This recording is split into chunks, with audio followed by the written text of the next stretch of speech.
episode 19 of the UK Thrashers radio show. In this week's episode, we're interviewing Merseyside's Reaper. Before that, let's kick off with some Belfast Thrash. This is Scimitar and this is Firebourne.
Scimitar, taken from their Of Blood and Fire EP that came out in 2018. Okay, next up is a band from Sunderland. This is Yersin. This is Northern Stronghold.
That's Northern Stronghold, taken from Yersin's upcoming album entitled Guilt. This due out over the next kind of few days.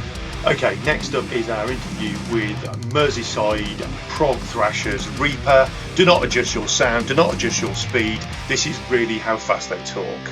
Enjoy.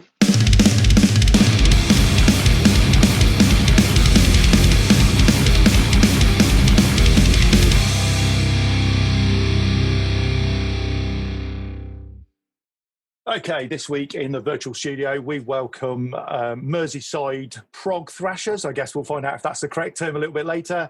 Welcome Reaper to the studio. Hello, guys. What's going on, everybody?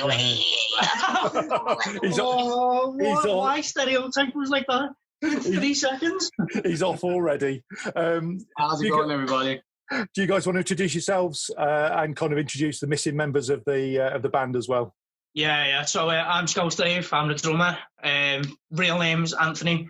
And I will introduce our missing bassist, Elliot Kyriakidis. My name is Daniel Moran, shit poster extraordinaire and doer of general stuff. And I'll introduce the other Anthony that isn't this Anthony, but the one that's actually called Anthony, his name is Anthony. He's the guitarist. Track, by the way. There'll be a test at the end. Yeah. And some translation to how many people are going to need subtitles. Somebody to set up the captions. So, you guys as a band, how long have you been together? Kind of what's a potted band history? How did you all get together, and kind of and what have you done in that time? I'll let you start from like the beginnings, and then I'll take over from where I came in. Okay, so dear listeners, remember when I said there'll be a test? Pay attention, because this is hilarious and annoying. So we've been together for basically like 10 years, the first 7 of which was kind of like straying from lineup to lineup and building up a repertoire of tunes. We've had a lot of different lineups because we started the band when we were stupid kids, and stupid kids have stupid arguments. And then eventually we were like, hey, actually, this kind of got sick somewhere along the way. Let's make sure that we've actually got like a culmination of people that will really take this to where it needs to go. And we went through a few less lineup changes when we actually took ourselves seriously. Me and our guitarist Anthony are the founding members. We started it when we were 14. And from there, obviously, through the lineup changes to the one we have now, we now have Elliot, who we met through finding him through a couple of the gigging scenes. So he's got his band Devil's Henchman, and he was in a couple of other projects. And I met Scouse Dave over here, whose name we will never reveal, the lore of the name of which we will never reveal, except in the next 5 videos when we will. We met him. I met him in college, and we, when the drummer vacancy was opened up, we brought him on board because we knew he was the guy. We basically just spent the first 7 years learning like what not to fucking do as a band, because we started off awful musically, and then we realized we were awful at the business of it, and now we're like pretty decent at most of the things required to be a band. Only took us a decade, but we're here. Everyone gets there in the end, like. That's it, yeah. You can put so many monkeys in a room and they'll do William Shakespeare's work eventually on a typewriter. So you can put more musicians in a room and get there. So have you always been thrash, or did you dabble? Did you 10 years ago? Did you go off down some weird route, or were you always kind of a thrash band at heart? Before I joined the band, this isn't me saying that like me joining the band affected the way that the band then changed their sounds, like on my own. Like obviously that's when I came in, that all happened between us. I think before I joined, no, it was definitely primarily a thrash band. Yeah, it definitely were. I'd honestly say as well, like your addition to the band has changed the sound pretty dramatically, just down to the fact that all 4 of us, like with the weird amalgamation of musical preferences that we have. Like, I mean, like a lot of our musical tastes are pretty out there, from the stuff that we don't project to crowds and things. And the middle ground kind of fell towards a sort of progressive thrash band, and we didn't design it like that at all. It just kind of fell into place like that. So we initially started as a thrash band because of like the kind of childish, energetic nature that we had, and then we started just refining the songs more and more. And somewhere along the way, we just kind of became a lot more. We accepted a bit more of a progressive angle to the music we're writing. Do you I saw the difference between the kind of the last single and then the new album when I got picked that up last week. There's you've definitely you've definitely moved on. It's matured in sound. Obviously, recording quality's gone up, but also your songwriting's improved and kind of, the performance side of it. Was proggy intentional, or did it kind of just naturally, as you say, come in from all those? It wasn't like we're going to be, the next Voivod or whatever. Was it just a natural drift into that sort of sphere? I'd say, that's it, kind of. I think the whole change here came mainly from the majority of the album. Like when we first came about, actually, writing the album, the majority of it was written by me and you. Yeah, and me and you are the biggest prog heads in the band. Yeah, by far. So I think that's probably where a lot of that progressive feel comes from, if you like, the progressive sound. Because we wrote the majority of it, and then we took it to the lads, and there were bits that they weren't happy with, and there were bits that they were like, yeah, well, let's keep it, that'll be very good. And then it just kind of spiraled. When I say spiraled, it just kind of went from there, didn't it? It was just one of them. Very easy to negotiate everything with the way that we I think we knew that we were going to change sound, change the way the band sounds, but it's it just happened a lot quicker than I think we expected it to. Yeah, for sure. It kind of was that there was a big progression rather than a steady slip across to something different. You've kind of took a bit of a leap of faith. So when we talk prog, I was joking about Voivod there, but where does the proggy elements come from? Is it more of a kind of Rush and that sort of prog, or is it where does those influences come from? Well, you said you had quite a wide and varied selection of influences from the band as a whole. Where do those influences come from? Dude, so many different. There's way too many. You can start from your bands like Rush and stuff like that. Yeah, absolutely. But then going on, it's more like a modern progressive metal. For me, anyway, it is for my drumming style for sure. I base a lot of my drumming style off Matt Halpern from Periphery. Dan bases a lot of his vocal work on Devin Townsend, and you've got like mixtures of like Ronnie James Dio and stuff like that in there as well. Oh, thanks, man. What would you do? Come on, man. Like, what? No, I think a lot of the progression of it is born out of when we're playing a specific section and we're getting to the point in the song. We all have really like terrible attention spans. Oh yeah. So sure, if a song's just a straightforward thrash splasher, nice. A thrash splasher, I'm dedicating. Easy for you to say. Yeah.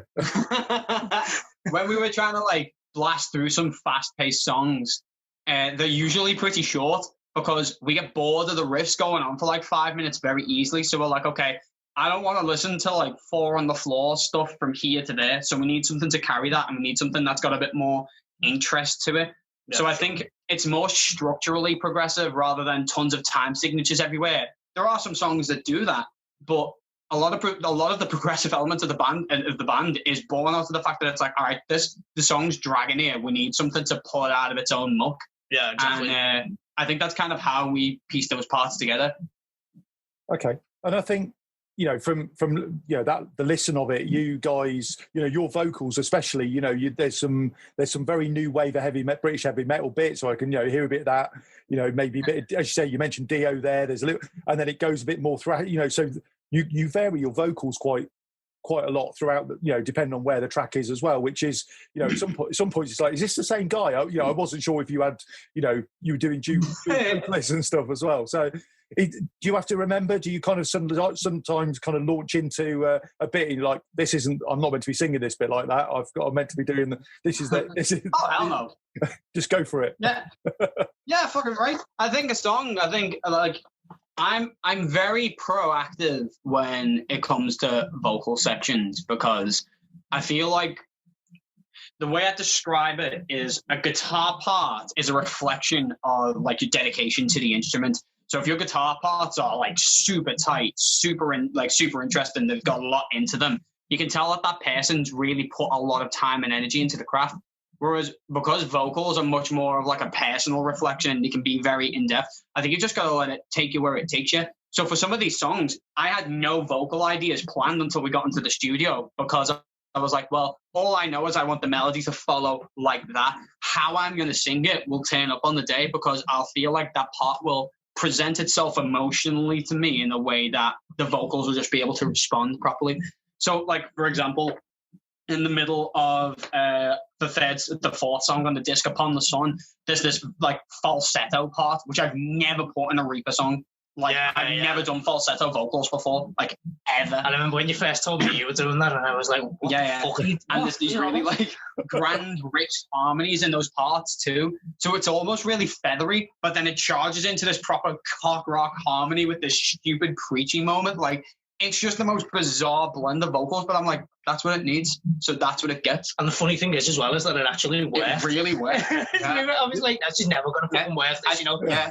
Were you all sat there looking at him going, what the fuck are you up to? You just calm down. Eat less Blue Smarties and come back in when you calm down. Yeah, but yeah, for sure. Yeah, definitely. That's just what they tell me every day. That seems like the normal, business as usual. So, kind of with that, did the album itself have a concept to it? You know, was it? I know it's not a concept album as it goes, but is there a thread that runs through it with a storyline and a lyrical tale to tell? I'll let you take this one, because as with the attention span thing and memory, I'm completely fucking this. I haven't got a clue. Yeah, I just turn up, play the drums, and then piss off home. Like, that's it. Yes and no. There's not necessarily a storyline to it, but there's definitely like a thread and a theme and almost kind of a narrative. But if people who are listening to it may notice, and I've spoken with a few of our fans who have paid a lot of attention to the disc and they agree, there is this, it's weird, a lot of albums are front-loaded in the way that they want to get the hits out in the front and the really experimental stuff in the back. This is almost kind of sort of the other way around. So, like, it starts off super intense. So, like, the intro, Event Horizon, got this really nasty, heavy static and discordant guitar parts sat in the background and horrible vocals. And then after that, you've got, like, Sigil and Titan, which are quite heavy and thrashy and things. And then it slowly drifts off to the end. But the lyrical themes across it are kind of like a TLDR, like Too Long Didn't Read version of, like, the synopsis, if you will, of the disc is basically starting off in a place of chaos and having whoever's experiencing it slowly learn that things like fear and, addiction and, anger and death and, all these things that people are afraid to acknowledge, they're necessary parts of life for you to realize that they are there and chaos will always be there. And it's learning how to adapt within that chaos that will help you grow. And that's kind of like the vibe of the disc, which, given current circumstances now, is personally and politically and socially, like, pretty relevant. And we had no intention of doing that either. Like, the songs very much fell into place in a almost very eerie way. Yeah, it was very weird.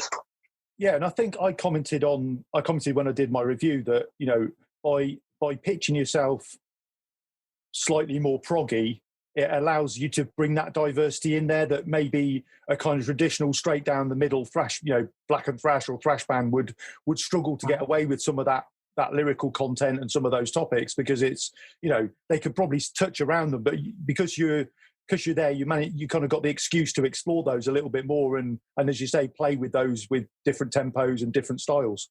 Do you think that's a kind of fair assessment? Yeah, absolutely. Yeah. I think that's the main reason we wanted to stop labeling ourselves as a thrash metal band. Primarily because, one, when we tried it with Birth of Chaos, like sonically Birth of Chaos stands up in no way to this disc. From an arrangement and a song standpoint, there are some great songs in there. I still believe there are some great tunes, but it's not who we are anymore. Simply, it just isn't. And that doesn't mean we're not going to play any of those songs live. It just means that we've grown and we're in a different direction. Some of those songs were written almost 10 years ago. Some of those songs were written 10 years ago. And it's like, you can only drive something like that for so long when it's the only disc you've got out and it's 10 years later and you're like, well, I don't like much of that same stuff that made me do that. So I think we, for a long time, have wanted to get away from that. And I think both intentionally and subconsciously, we've directed ourselves in the right way. I guess, when 10 years ago you got 14, 15, that's a bit of a difference between being 24 and 35. The different of life experience getting, into your mid-20s you suddenly learn a lot more, and you realise, once you escape from the parents and realise you've got to pay your own way and all that sort of stuff. The world's a bit of a shit place at the moment. Yeah. Well, that's the thing is, on top of that as well, like a lot of the Birth of Chaos lyrics now, whenever I look back at them, I just read them and think this sounds like it was written by a 15 and 16-year-old. Like, this sounds like it was written from someone back then. And some of them aren't necessarily bad. Some of them are not particularly good. But, like, there is also, like, lyrical maturity, which I think a lot of bands sleep on. I think a lot of people are willing to ignore crucial elements of the music, like arrangements, lyrical writing, key signatures, and things like that. Things that can really, when you experiment with them, can really take your band up that extra little notch. I think a lot of people forget about that because the general audience listener doesn't pay attention to it too much. And I disagree with that. I think people pay attention to it more than people think. Do you think there's also a concern, though, that if I'm a thrash band and I do something that's not very thrashy or that is pushing the boundaries of thrash, people fucking have a wobble, and we see it all the time. A band that has been in, doing it 20, 30 years, try to do something different, and everyone jumps on them. This isn't as good as the first album in 1989, or and all that bullshit. And so sometimes as thrash, as thrashers, I think specifically, we kind of, you keep turning out the same shit every album. That's too fucking new. You're not allowed to do it. Do you think there's always a concern about that? Is people are going to go, what the fuck are you up to? Yeah, definitely. Yeah. I feel like a massive part of, that is also another thing for us, is we really do not care what we put out as long as we think it sounds great and it fits the narrative. I think we'll always have a place for really heavy, brutal, fast, intense music, but that doesn't necessarily have to always be what we're doing. I think you can only be as heavy as your dynamics permit, because if your song is just constantly up here, it's not heavy because there's no variation. Whereas a song that goes from here all the way up to there, there's that, that edge, which is why bands like Metallica now still have some of the heaviest songs in the world. And there are bands who've got the most brutal, nasty, death metal tunes. But it's just and it just sounds like, because it's all one constant pace, there's no movement. Yeah. And on top of that as well, you were saying, those bands that move on to different musical identities. A perfect example is Metallica. Load and Reload, I will say to my dying days, I've got some of Metallica's most underrated material on there. But because it was released from the Black Album onwards and they started making money, all the people who were in the underground felt like they were robbed because their little safe, hoard away band has gone out into the wild, and now everyone likes them. And, the people who want to keep that stuff for themselves don't like that. I don't agree with that at all.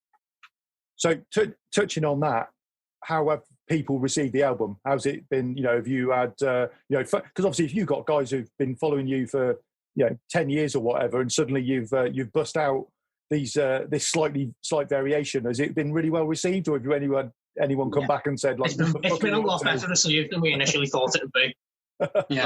When we released it, we were like, we'll be happy with say within the first 24 hours, because obviously it's only been out, it's less than a week now, isn't it, that it's been out? It'll be a week Friday. It's a week tomorrow, isn't it? Yeah. So it's we were like, within the first 24 hours, if we can get the whole out, the album as a whole to be on at 500, something like that streams, we'll be flying. It'll be all good. And then the numbers just kept going up and up and up and up. And we were going mental in our group chat going, what the fuck, people are actually listening to this. I'm getting really scared now. I don't like it. Yeah, I hit 500 in the first day. Yeah, it did. Yeah, it was weird, man. It's if people understand what it's supposed to sound like, I'm going to have to do that when we play live, and that could be really fucking hard. Yeah. Yeah, exactly. Yeah. Oh my God, we're in the practice room now, man, and we just ran through the whole thing to see how we're getting on, and holy shit, we've got graft to do. My God, some of these parts are going to be nasty. Yeah, but it's going to be worth it.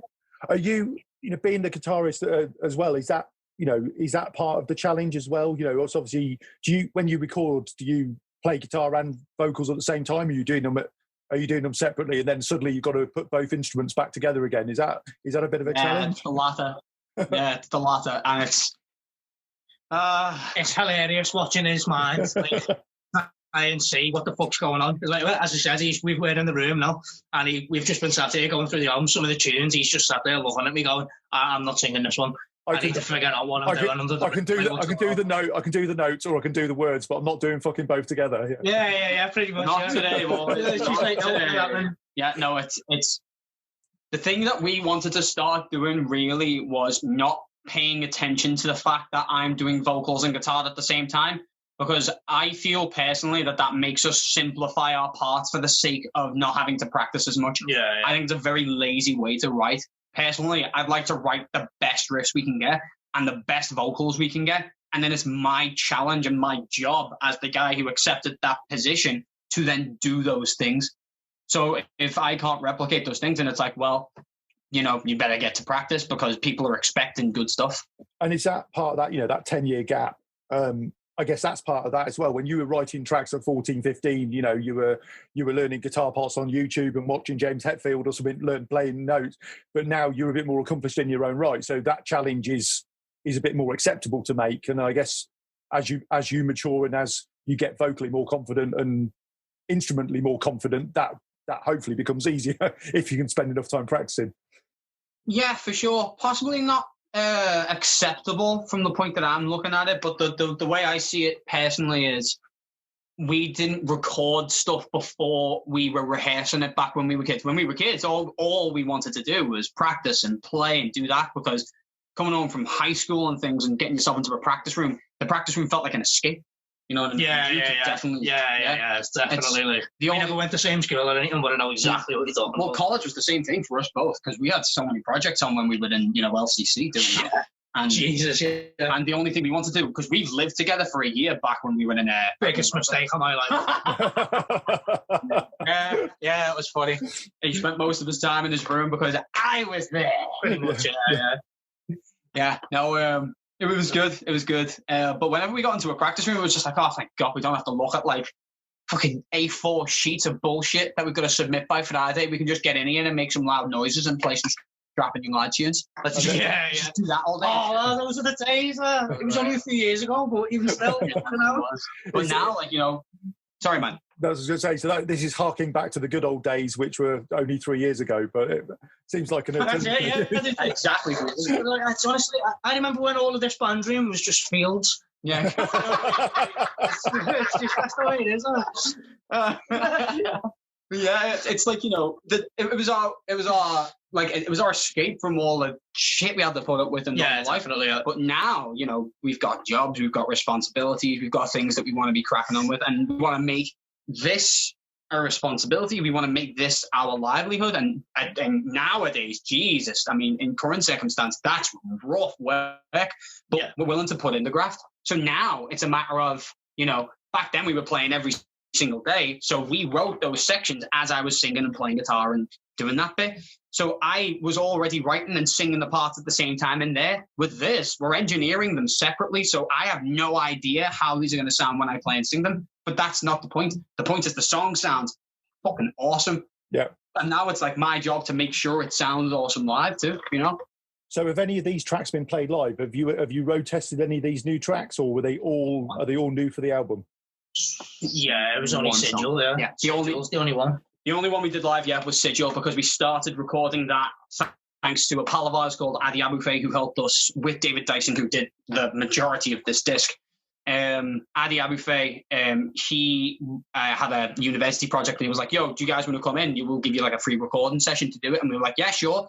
And it was an experience. Oh no! I don't want to go back. No. Not down to Adi. Adi was fantastic. Yeah, absolutely. Adi, I can't recommend the guy enough. He was phenomenal to work with. But we just had tech issue after tech issue, and the poor guy, we were just trying to sift through it all. But we did eventually get there, and for what it was, and for the stuff we had access to, didn't turn out too badly. And the time frame as well. Oh my God. Yeah, but we started piecing that together. So we've had Sigil since October, November last year. Yeah, October. I think it's early October. So it's about a year now, yeah. And then when we released it as a single, we were like, people really, really like this song. Maybe we should make a little EP out of it. Then we wrote 6 songs, and we were like, hey, that's not an EP. So we made an album. That's an XLP, yeah. Yeah. Yeah, because I read somewhere that you'd only started off kind of going for the EP, and it had just kind of grown and grown. Was that because you had too much time on your hands during lockdown, or was that just just because you had all this all this kind of creativity flowing out of you. That sounds really wank, but you know what I mean. No, that's pretty much. Yeah, that's pretty much exactly how it happens. Yeah. Like during the lockdown, like I just kept sending him like MIDI files with drum beats and then like guitar riffs and then all this, like, and just sending them loads of shite and going, look, I've got loads of riffs here, make them sound good. Like pretty much that's exactly what it did. Yeah. With loads of drum beats and whatever else, and was like, right, yeah, let's make something of what we've got here. And then that song ended up being like Afterlife, and then this song ended up being Jericho and whatever else. And then it just kind of grew from there. Like originally, as Dan's already said, it was supposed to be an EP, and then quite literally, like it was pretty much overnight where we sat there and realised we were like, we've got a lot more stuff on our hands here that we think like we seriously need to consider like whether or not it's a good idea releasing an EP, and just we might as well just do a fully fledged album. Yeah. Like imagine how cool it would be to say if we made an album during a pandemic, like in a lockdown, like. Yeah. And we were like, yeah, it sounds really cool, yeah. It's a pretty good idea. Yeah. And then it all came down to, like, everyone else getting their input in as well. So I was going to touch on that. So obviously you've made this during the pandemic, but it's not home recorded, is it? You managed to get into a studio to do it. Yeah. So I managed to... There's a bit of an ish. Yeah. There's a little bit of an ish. Not on my end. Like, all my drums are real drums recorded professionally by myself. No, they're not. Yeah, on the iPhone. No. I did everything. So basically, the demos that we all had were all home recorded. So he'd recorded his guitar parts in his. I recorded all my drum parts through Get Good Drums. So I did all of that. Elliot had done his bass parts and whatnot, and then we got Anthony in last because he's a key worker. Following on from that, though, like when we were like, right, we're going to need to redo all these drums. We can't have MIDI drums on an album. I was like, yeah, all right, cool. We went to our boy Loic Gaed. We've worked with them before on one of our singles, Death Games, available on Spotify at Reaper UK. Chill. Fuck Spotify, go and buy it on Bandcamp where you get money for it. Yeah. Yeah, exactly. Yeah. No, we did. We worked with them again. Went to him and we were like, right, we've got this like drum sound in mind, and we went to his studio at the Most Museum, and the drum kit and the room there are just absolutely phenomenal, down to a T, unbelievable drum sounds. So we knew that was where we were going for it.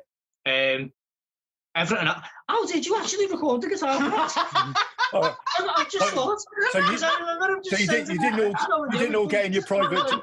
You didn't all get in your private jet and go to Barbados then? Yeah, there wasn't a... Yeah. Pretty much, yeah. We're social distancing, not happening, all right. Who wants to ride a dinghy for 4 days? No, we got so basically, Longworth did all of the stuff in the Motor Museum studio when we were doing drums.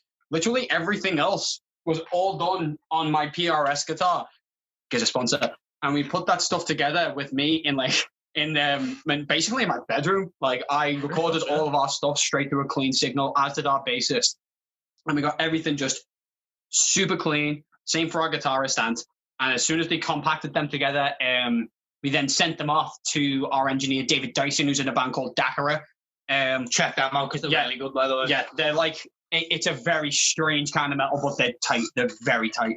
And their vocalist Emma jumped in on Jericho too. Yeah. But we recorded all that there, and then we handed it off to David. And then when restrictions were lowered so that we could have a certain amount of people doing indoor mixing a couple months back, David drove down here and we did all of the vocals in this practice room here. Pretty much in the spot that you all sat in. Yeah, and not even joking as well. See, right there by that microphone, that's where we were. That's where we were doing all of the vocals. So a lot of it was home recorded, but David knows his way around like home recording and digital plugins and all of that. He pretty much does it for a living. I mean, that's what he does for his job. And the sound speaks for itself. I think this album sounds fantastic. Personally. Like I'm not saying that just to try and be arrogant. I think this does stand up really well. No, the production on it is, it's a big step above, the stuff we put out before. And, you'd never know, you'd think it was all professional studio. You wouldn't know that you'd kind of, as you say, done a bit in your bedroom and sent it off for mixing and stuff like that. I think you're right. It stands up as a, how it can be done if you put the time and effort into, into producing it. I guess the challenge is repeating it live when you're plugged in through your amps and your shit. Exactly. How do I get that, massive Marshall stack sound and all these effects pedals when I haven't got them? That's exactly why we've come into the room today and absolutely shat ourselves because we realised we just gone, we were just like, hey, play this live now. Hey guys, gigs might be coming back with socially distanced crowds. Can't wait to fucking play the 7.5-minute instrumental. God, that'll be funny. Yeah, so that's right. That's good. So, based on that, Liverpool, you just mentioned the kind of some of the bands there. What's the Liverpool scene like today? What kind of other bands are in Merseyside, Liverpool area that are kind of are making some noise? I know Defied. I saw those guys. Yeah, dude, they're for fucking Bloodstock. Yeah, no, I saw those guys play the Elmer in Bolton last year. So that they were. Yeah. So what are the bands are in the local area of kind of and what sort of genres are kind of big in Merseyside at the minute? Do you know, for the alternative scene, there's not many bands around, but the ones that are fucking great. Like, we share this practice room with Raised by Wolves. They're absolutely awesome. Their production on their tunes, oh my God. They do their own production for their stuff as well, and it sounds ridiculously good. It's like alt rock stuff, but with little hints of kind of like old 80s and 90s grunge bits and things, but with like the kind of production and style and flair of like a modern alt rock band. And in the vein of alt rock as well, you've got Ash and Reach, who are fucking brilliant. They're killing it right now. Yeah, they are really killing it. They I think they've got a couple of their tunes played on Planet Rock. They just released a new song called Epiphany. Best song they've written, like fucking ever. It is stellar. That album comes out at the end of this month, doesn't it? Yeah, no, end of. Is it the end of this month? It's mid-November. I don't know. But yeah, it's soon anyway. Like. Yeah, sure. Yeah, but the also big reps to Scare Tactics. My God. Yeah, the boys. Oh my God. They're unbelievable. If anyone hasn't listened to Legion, seriously, one of my top 10 metal albums, do not fucking ignore it. It is stellar. I mean, there's so many of the bands that we like around here, but not very many of them are like metal. A lot of the alt rock and metal bands around here at the moment, most people are either already aware of, or they're only just emerging, or they're working on things, or we haven't heard from them in a while. But the ones that are here are stellar. So what about the venue side of it? There's still places, well, at the moment not, but are there still places to play live? Is the venue, has it gone to, before... Unless you're big enough to sell 16,000 seats in the Echo Arena, nah. So, a lot of like localized, a lot of local venues have shut down over the last, I wouldn't even say that it's just over like the last year, like due to this pandemic or whatever. Like, it's been over like the last 4 or 5 years. Like, venue wise, this city has drastically gone downhill for venues. It really has. It's honestly such a shame. Like, the only real, sorry man, go carry on. I was just gonna say the only venues you could really see, especially our kind of music, like for like in our vein of stuff and like our like general social circle of bands, the only place you can really, really get mileage out of at the moment is probably EBGBs. EBGBs, nah. But I mean, I wouldn't say. Nah. It's what I'm saying is it's the only place that really got hosted for metal shows. Oh yeah. The only other place that would be really worth turning up to would be like for like black metal and punk shows would be like Outpost, because they do well with Ian over there. Yeah. That's it. Like those two venues, because Zanzibar used to be before it got taken with new management and has since unfortunately shut down. But back in the days when Tony Butler was here, rest his soul. Back when he was around, that was like our frequent. That's where the band literally grew up. That's where all bands pretty much in Liverpool grew up. Yeah.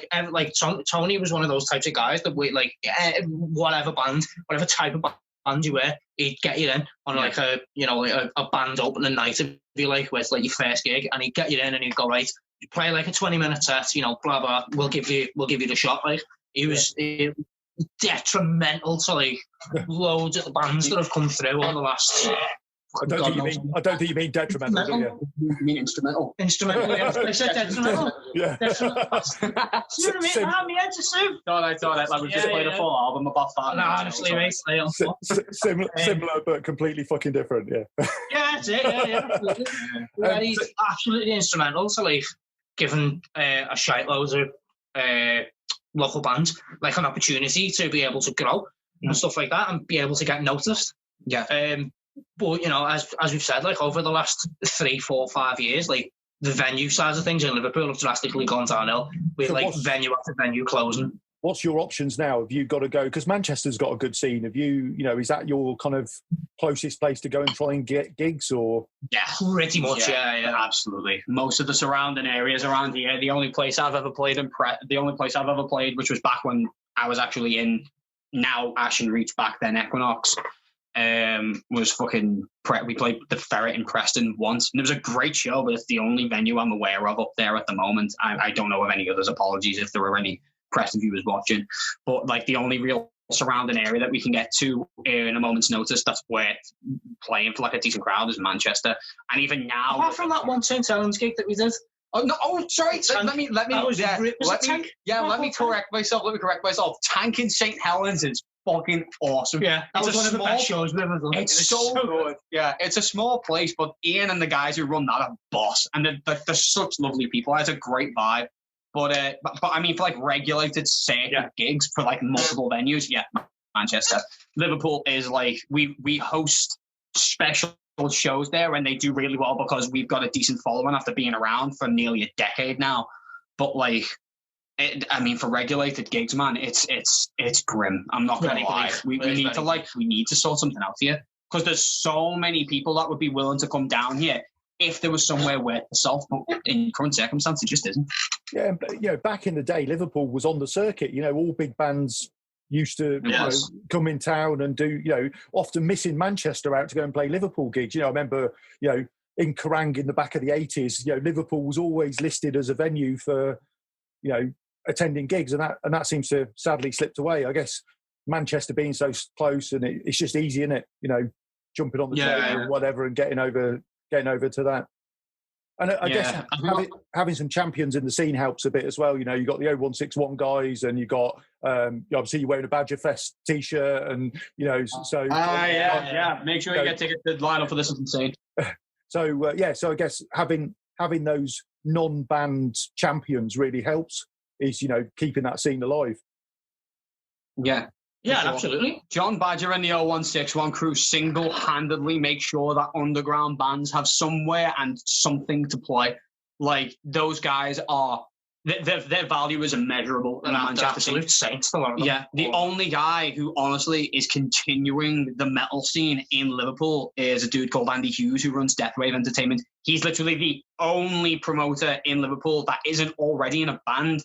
Because Matt Bonnell, who is in a band called Last Reserves, who are really good, he runs the gigs there, Revenge of the Riff, and they do great because Matt Bonnell's a genius when it comes to advertisement. And it does help that he's got Philip Shacklady on drums, who is just a god tier meme video maker for bands and gigs. It's amazing. Yeah, it's like he's got like the proper Sam Raimi style of comedy, like just silly comedy stuff that he can use to advertise the shows.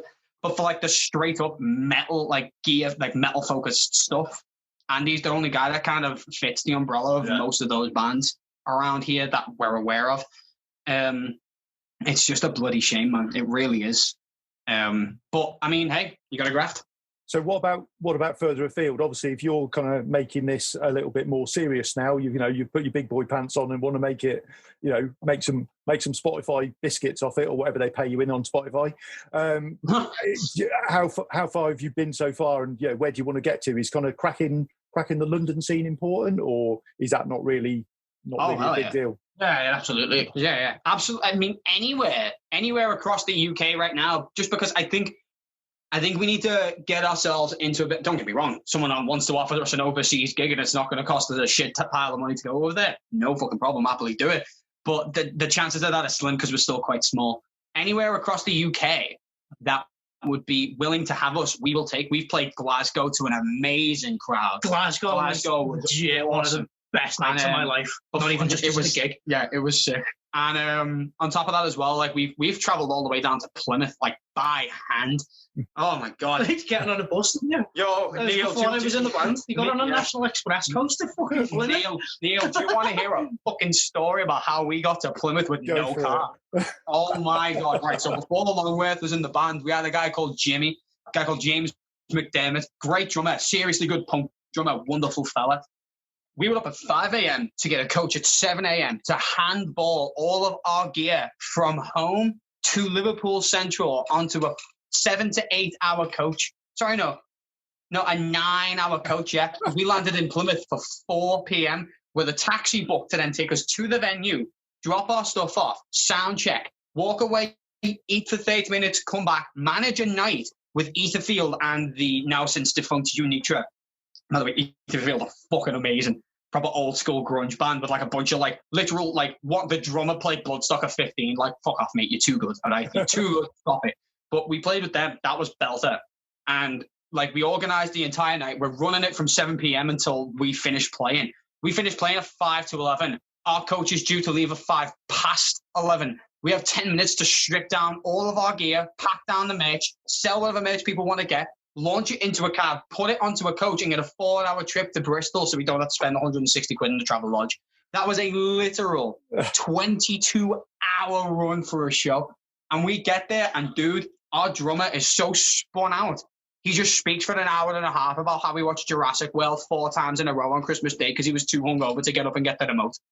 Like, mate, no. So I take you got a van now then? We've got a car. Yeah. Fuck that. Oh my god, that was a thing. Oh jeez.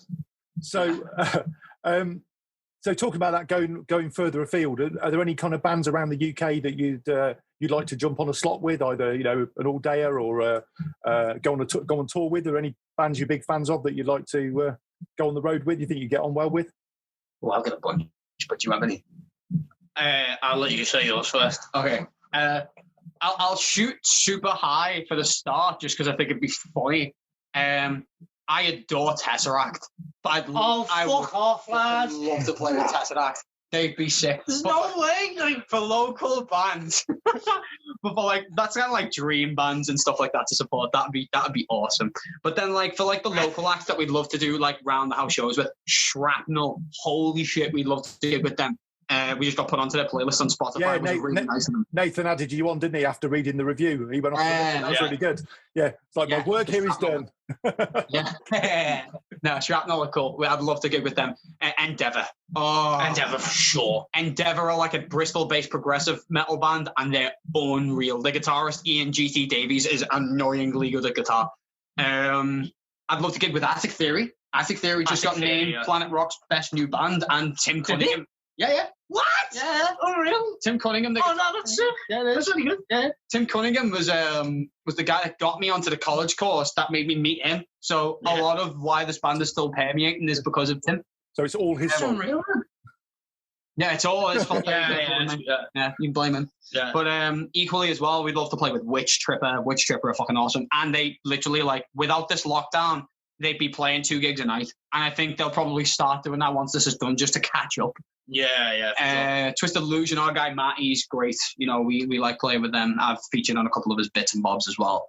And he's just constantly grafting. Like, I've never known anyone to graft like him. Jesus.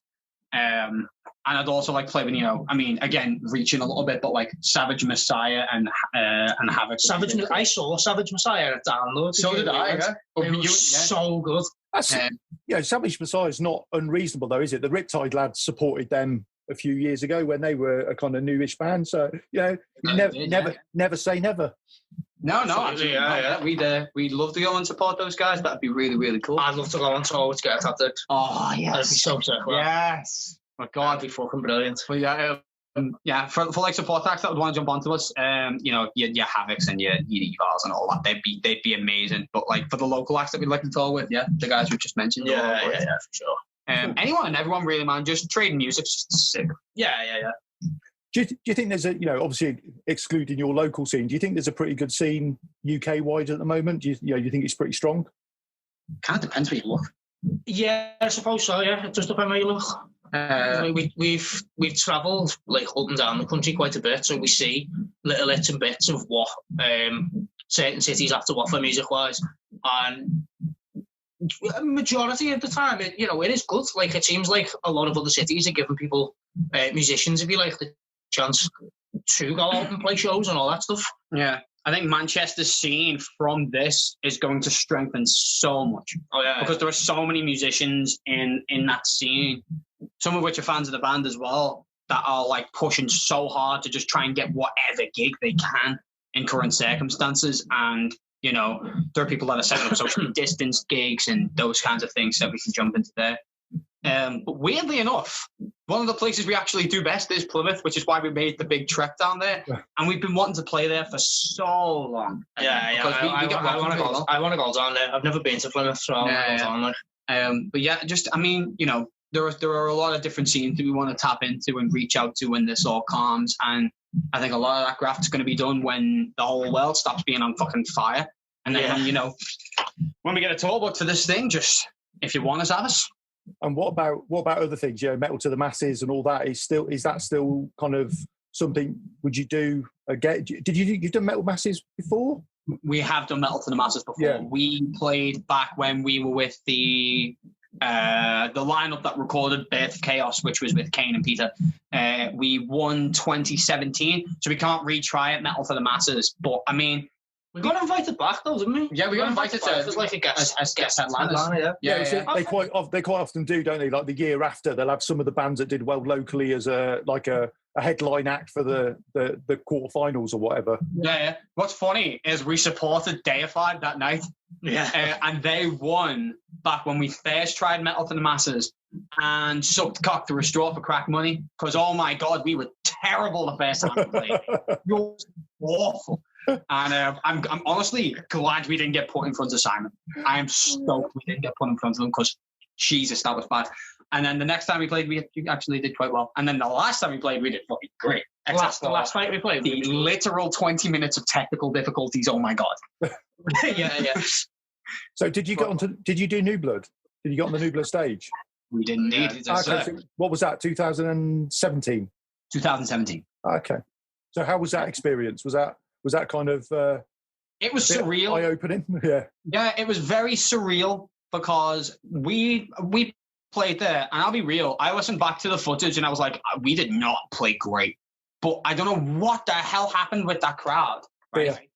We were playing at the moment, like we were set up, and I was a little bit nervous at first, and we just started playing the tunes, and we had about 300 to 350 people, which is a big crowd. That's like not bad at all. Like it was a decent 10 of people. And we were playing the very first song of our album, Birth of Chaos, which is Possessor of Evil. And as soon as that started to go into the distortion section, as soon as we started kicking in, and I did me big, super duper, silly, bullshit power metal scream as the song kind of kicked in, the whole backside of the field, like everyone who was by like the bars and by the merch stands and some of the outskirts of people who were watching Winter Phillip, sorry lads, all just went, the fuck is that? And just walked over, and the tent was packed. I've never seen it like it since I've been, and I've been to Bloodstock 3 years in a row. It was bizarre, man. And we came off, and even Teresa from Metaprism, who were also sick, came up to us, and she was like, yo, what the fuck was that? So what's really encouraging is the Bloodstock crowd seem to really like us, even when we play not so hot. So if we play well, hope is we get everyone there. Brilliant. Right, here's your chance to give yourselves a plug. So obviously you said the album came out last Friday, so if you want to give that a plug, where people can get that from, download it, stream it and all that bullshit, pimp out your social media, pimp out any merch, sell your asses for fucking beer money, I don't know, whatever you want to pimp yourself out for. Okay, I'm gonna have to take a breath because I'm gonna hang on. Go for it. Oh, good calls. If you guys want to go and check out our latest album, Stranger Than Fiction, you can go over to Spotify and search Reaper Stranger Than Fiction, and you'll have all 8 songs there, along with our singles Death Games, Sigil, as well as our single Jericho, and you can also listen to the entirety of our album Birth of Chaos. You can also go over to purchasemerches.com, where the merch is purchased, and the purchase gets you merch. No, we're not kidding. Purchasemerches.com. That is literally the name of our merch site. We are going to be having album reissues for Stranger Than Fiction because they sold out. Oh my God, what the fuck? We are also selling Birth of Chaos CDs. We're doing a bunch of different shirts, steins, mugs, and all that. And if you want to check us out on social media, it's facebook.com/official Reaper UK, instagram.com/official Reaper UK, Twitter/Band Reaper, twitch.tv/official Reaper UK, where we play dumb, stupid games for all of you guys to kind of maybe sort of enjoy it a bit, sort of maybe, I don't know. And then you can also check us out on YouTube where we make meme videos for merch because I've got fuck all better to do. There's a pandemic going on. Kill me. Thanks. And breathe. Believe it or not. That's not rehearsed. That's not rehearsed. It's just all in there. I've just done it that much now. Yeah. Literally, people got maybe 2 links out of that. I don't know. It's all right. We'll stick it all in the show notes. We'll do it. Yeah. What the fuck did he say? Hashtag, yeah. Finally, any shout outs, thanks, kind of anything else that, anyone else you want to give a shout out to that you haven't mentioned during the rest of the interview? You want to start? I mean, to be honest, we've already shouted out the obvious. Where we've got Addy, who did the original sigil single for us. We've got David Dyson, who engineered the album. We've got Loic Gayard, who recorded the drums for us. So musically, obviously, that's about as far as it goes. For me personally, I'd just like to thank pretty much everyone who's been on a journey for the last year with us, if you like.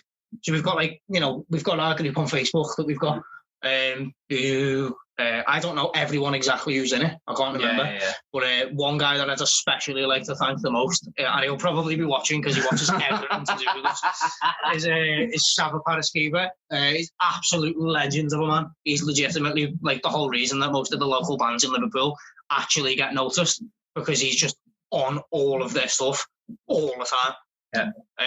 And then I'd like to thank the obvious, my mum and dad. Jürgen Klopp, manager of Liverpool FC. Come on, lad, let's go. And that's about it, to be honest with me. I'll let him do all of the actual thanks. I'd like to shout out not a sports ball man, because I'm not going to get in trouble. No, I'll do the usual bits. I want to do a massive shout out to Ryan Austin, who is my co-host on the Friday streams that we used to do on Twitch over the course of September. Ryan is an enormous source of inspiration for me because he's just constantly on. He's constantly talking about the stuff that we're doing. He's always interested in the things we're doing. He's been a great friend. He's been a great supporter. He's literally sold some of our merch for us to his family members. This man, oh my God, he's unbelievably supportive. I'd also like to thank Joe Bromley, Liverpool 2020's strongest man. He just won Liverpool's strongest man, and he deadlifts to our music. Fuck yeah. That's the sickest thing going. A huge when Death Games came out, he was like, lads, I'm pumping to this. He is, yeah. Also, just obviously, any thanks to any friends that have been helping me through all the shit that we've been going through and I've been going through personally across the course of this lockdown. It's been a rough year for everyone, but we are, and I am extremely fortunate to have the support that we have from anyone that's been able to put up with our stuff for so long.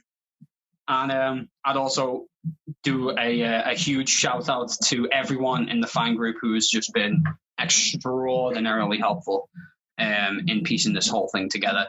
Without the support of people Kim and Andrew Tout, oh my God, those guys are the spines of the UK music merch scene. Jesus Christ. And it goes without saying, but to everyone else. I like to just don't worry about it. I got it. Maybe I don't got it. But I'm holding the remote upside down. Basically, I'm stupid. Anyway, obviously, without going into much more detail, I think all of us have been very much under the gun on the journey of making this disc, more so than we anticipated. And if it wasn't for the support of people that have been pushing us for so long, people like, Catherine Murphy, who used to help do gigs at the Lomax back when that was still standing, and, so many other people, Hez Phoenix, and of course, Harry Warren from Unearthed Management. Oh my God, yeah. Sorry, Harry. Sorry, dude. I was just about to remind you about Harry, and I was going to say, of course, you want to thank your management because he won't. Of course, you want to thank your management. Yeah. Harry's been a great picture of us. Yeah, no, fucking Paddy's been an enormous help, and also Angel from Fat Angel Management, who helped us do both the first campaign for the Sigil run and the cover of Fallen Off the Edge of the World we did on May 16th. And yeah, I mean, there's so many people. We could be here for fucking ages, man. Because like, basically, thanks to everyone who's bought a disc and helped us, and everyone else I forgot.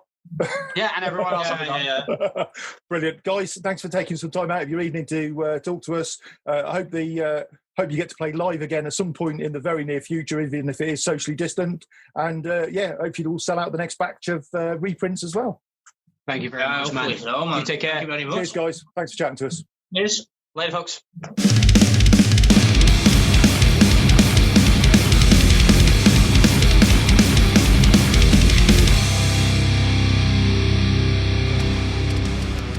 Okay, that was Reaper. A lot of fun doing that interview. Slightly mental, but we love that.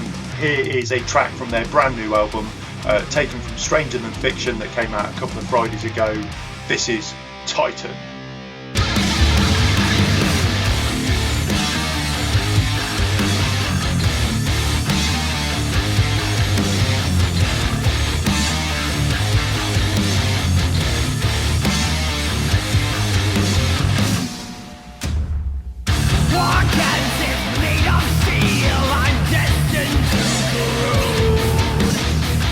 Made up of industry, no mind of my own.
Reaper and Titan there. Okay, next up is our international band of the week. This is a band called Eternal Judgement. They're from Quebec in Canada, and this is Left for Dead.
Left for Dead, taken from Eternal Judgment's album Judgment Day that came out back in February of 2019. Thanks as always to Vlad PR for sorting us out our international act for the week. Okay, next up is our final track of the day. This comes from Dead Before Mourning, and this is The Surgeon in Black. Mary, Annie, Elizabeth, Catherine, Alice, Mary Kelly, 6 little whores, glad to be alive. One side was up to Jack and then there are 5. I'm Red Jack, Springfield Jack, Jack from hell, from hell, from hell. Not the good shepherd, not the Prince of Peace, Jack the Ripper.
heart. He breaks his trains as he breaks on the paw. The artist cleans his blade. It's Jack. The Ripper attacks. It's Jack. The surgeon is black.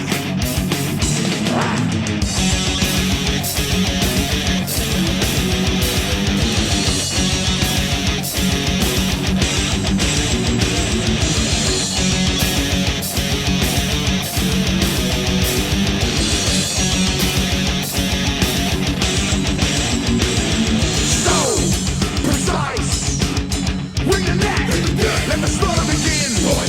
You all know who to blame. Sin, so dark. The rumors spread. See the media shock. The man in black is named. It's Jack. The Ripper attacks. It's Jack. The surgeon in black. Wow, Jack. The Ripper attacks. Jack, the surgeon in black. So lock your doors and live in fear. The night draws in and Jack is here. Out in the smoke the figure stands. Black shake blood dripping from his hands. As dust descends he blush your face. Well, that's life in 1888.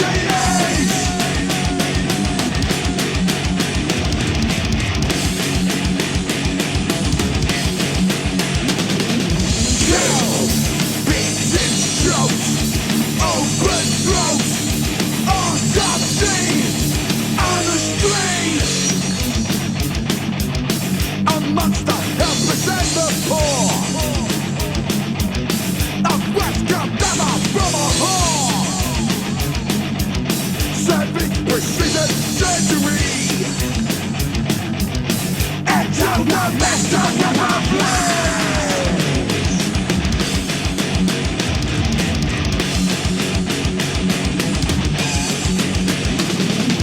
Blood, all Jack needs. Nothing beats.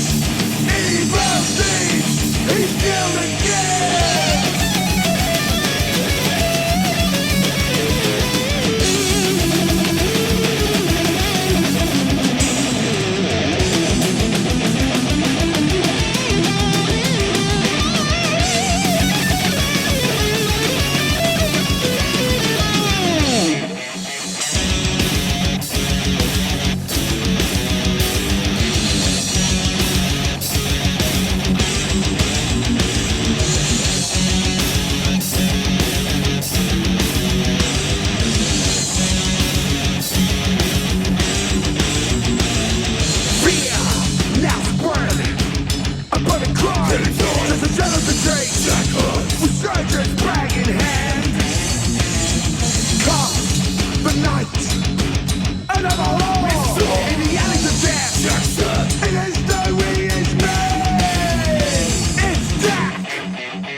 Once again, a carriage leaves from the west of town, and he's heading east. So lock your doors and live in fear. The mist draws in, and Jack is here.